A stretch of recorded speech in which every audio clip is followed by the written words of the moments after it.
So here's proof that my hands do get dirty, and that means that I do know what I'm talking about.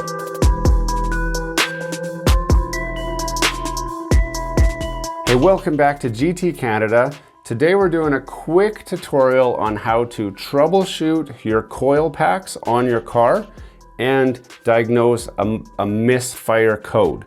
So this particular process is going to be done on my wife's Mercedes ML550. It's a V8 engine, so it has 8 cylinders.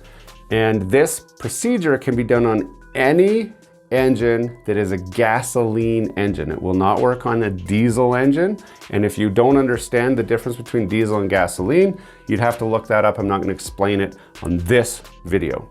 I did record this whole video with audio and found out afterwards that the audio wasn't working. So what I'm looking at here is all of the components that need to be removed to get to the coil packs on your Mercedes vehicle. So you need to remove the intake shroud, the intake itself, and the intake hoses to expose your coil packs. And here you can see those coil packs. Now, the numbering on the Mercedes seems to be different than what I've experienced on other cars. So normally they go across. So you'd have 1, 2, 3, 4, 5, 6, 7, and 8.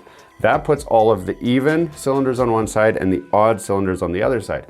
In the Mercedes, in this case, I am pointing right now at cylinder number 1. The one after that, so right here, is cylinder 2. This one is cylinder 3, this would be cylinder 4. The other side starts back at the beginning, 5, 6, 7, and 8. It's a little bit different. The reason why that matters is because if you have an OBD2 scanner or a two-way scanner like what I've got, then it could spit out the cylinder that is problematic. If it does, you might end up looking at the wrong cylinder. So in my case, I had actually pre-scanned this. It was coming up with a P0300 code, which is random misfire. It was not telling me which cylinder was misfiring. So what I did, I'll let this play while I tell you about it.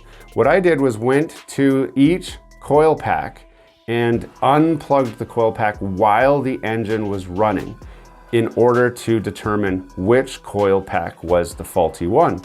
Now, in my software, I can actually turn a coil pack on and off. So I turned each of them on and off one at a time, and it said that coil pack number 2, or it didn't say. When I turned coil pack number 2 off, I noticed no difference in how the engine was idling. And that's what you're looking for here. So the next step that I did, just to confirm, because I never really trust the software, and it's not that hard. You're there anyway. It's very easy to confirm it. So if you do not have the software already, if you don't have a scanner or you don't have the ability to turn a cylinder on and off, it's okay. You don't need to spend the money for that equipment. If you know you have a misfire and you have no scanning equipment at all, the first place I would start is with the coil packs. On newer vehicles, that is typically where the problem is. There can be other problems, yes, and I'm not going to get into those. But in my case, I suspected the coil pack was bad. It was starting to have a bit of a misfire before, and then it just completely failed. So what you want to do here is pop the coil pack off, the connector off, while the engine is running. So here I'm showing you how to disconnect the coil pack on these. You actually pop that little tab out and then you push straight down. It will release it and allow you to unplug it. Now, what you will notice is when I unplugged cylinder number 1, the engine started to get more lumpy. So the misfire got worse. And that's because I just added an extra misfire into the engine. So that's normal if the coil pack is working correctly. So when I plugged it back in, the engine smoothed back out, but did have that misfire. You're going to repeat the same process for all of your coil packs. One of them, when you unplug it, you will notice no change in how the engine runs. When that happens, this cylinder has now been identified as the cylinder that has a problem. Okay? We have not confirmed that the coil pack is the problem, just that this is definitely the cylinder that has the misfire. Now, what can cause a misfire? Engines run on 3 things: spark, fuel, and air. We're going to make the assumption that if the engine is running and that I've unplugged this one cylinder and it did not make a change, that our engine has enough air. It would run totally different if we had an air issue. The next thing is fuel. Now, fuel can look the same as a spark issue, in that if your injector is faulty, then it could still be sparking, but it's not getting any gas. Now, that's uncommon, but it can happen. So we're not going to distinguish for sure that the coil pack is the problem here. The best way to tell if the coil pack is the problem before you spend any money is to take the coil pack, and I'll show you this video here. So if we've decided that, in my case, this coil pack is the problem, coil pack number 2, okay? We could take this coil pack off and swap it with this one. It doesn't matter which one you swap it with. Usually you want to swap it with the easiest one, and usually the one in the front is easier to get to than the one in the back. In this case, they're all pretty exposed, so I could pick any one. But what I would do is disconnect this coil pack and disconnect this one and take this coil pack physically out of the engine and put it into spot number 2 and put the one from number 2 into number 1, tighten them down, put the connectors all back on, start the engine again, and repeat the exact same test that we did already. What I would expect to happen, I would still have a misfire. So the engine should still run exactly the same as it did before with that misfire. But when I disconnect cylinder number 1, I would expect there to be no change in how the engine runs. Meaning, I still have the misfire. When I plug that one back in and then unplug cylinder number 2, I would expect that now the engine will run worse. I would now introduce an additional misfire into that engine. Plugging it back in should make it go away. So one of two things will happen here when we do this. So if the misfire moved to cylinder number 1, meaning when I unplugged it, the engine didn't change how it was running. It was still running with that misfire, a little bit rough. And when I plug it back in, it doesn't get any better. Then I'm reasonably confident that the coil pack is the problem, because what I've done is moved the bad coil pack from cylinder number 2 over to cylinder number 1. And there's no more misfire on cylinder number 2. So that pretty much confirms the coil pack is the problem. If the problem stays on cylinder number 2, it could still be spark related. It is unlikely to be spark related, but it could, because you need to understand what tells the engine to fire and when. The engine uses a couple other sensors to decide where it is in space and time and when to fire those cylinders. So you could be looking at a crank position sensor or a cam position sensor that is starting to go faulty.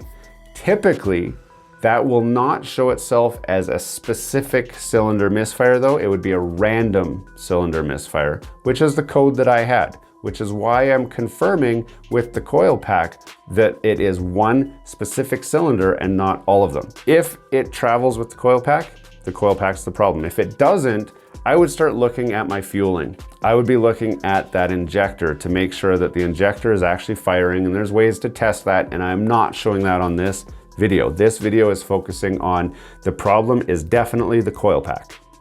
So in this case, cylinder 2 coil pack is bad. I've confirmed it now. Now I've got to swap it. So here I am showing the coil pack that I did buy. And again, I'm sorry, the sound didn't actually record in the video that I recorded, which is why I'm having to do this dubbing over right now and explain what I did, because I didn't realize I wasn't getting any audio.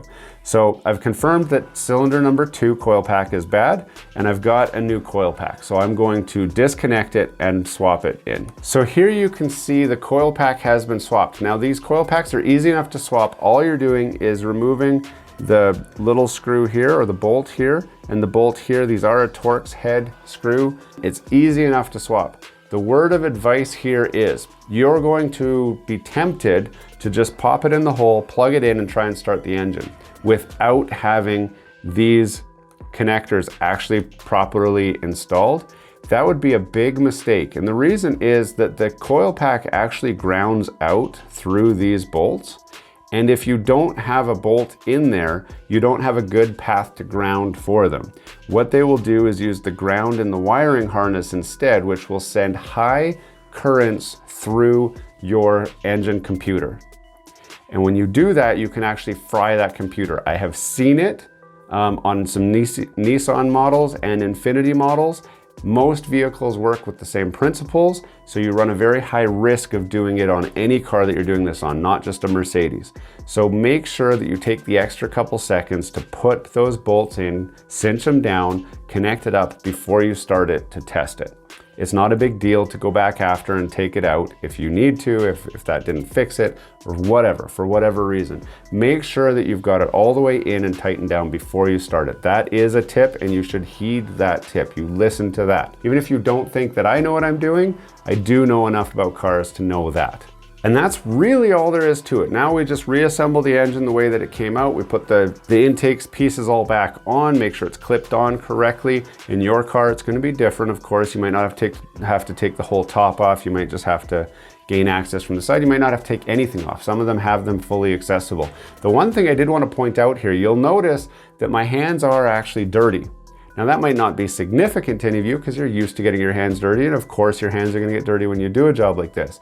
But some people have watched some of my other videos and heard me talking about this or that. And some of the comments said, your hands are way too clean for you to know what you're talking about. So here's proof that my hands do get dirty, and that means that I do know what I'm talking about, I guess, because you guys set the criteria. You people that said your hands are clean so you don't know what you're talking about. You said that if your hands are clean, you don't know what you're talking about. So that must mean that if your hands are dirty, then you do know what you're talking about. And here my hands are dirty, so this validates that I do know what I'm talking about in case you were curious. The rest of you see this and know that I do already know what I'm talking about, so you don't care if my hands are clean or dirty because you understand I do know what's going on most of the time. That's my little rant. I'm sorry for those of you that are watching this and saying, Anton, I don't care, just show me how to change my coil packs and let's get on with the show.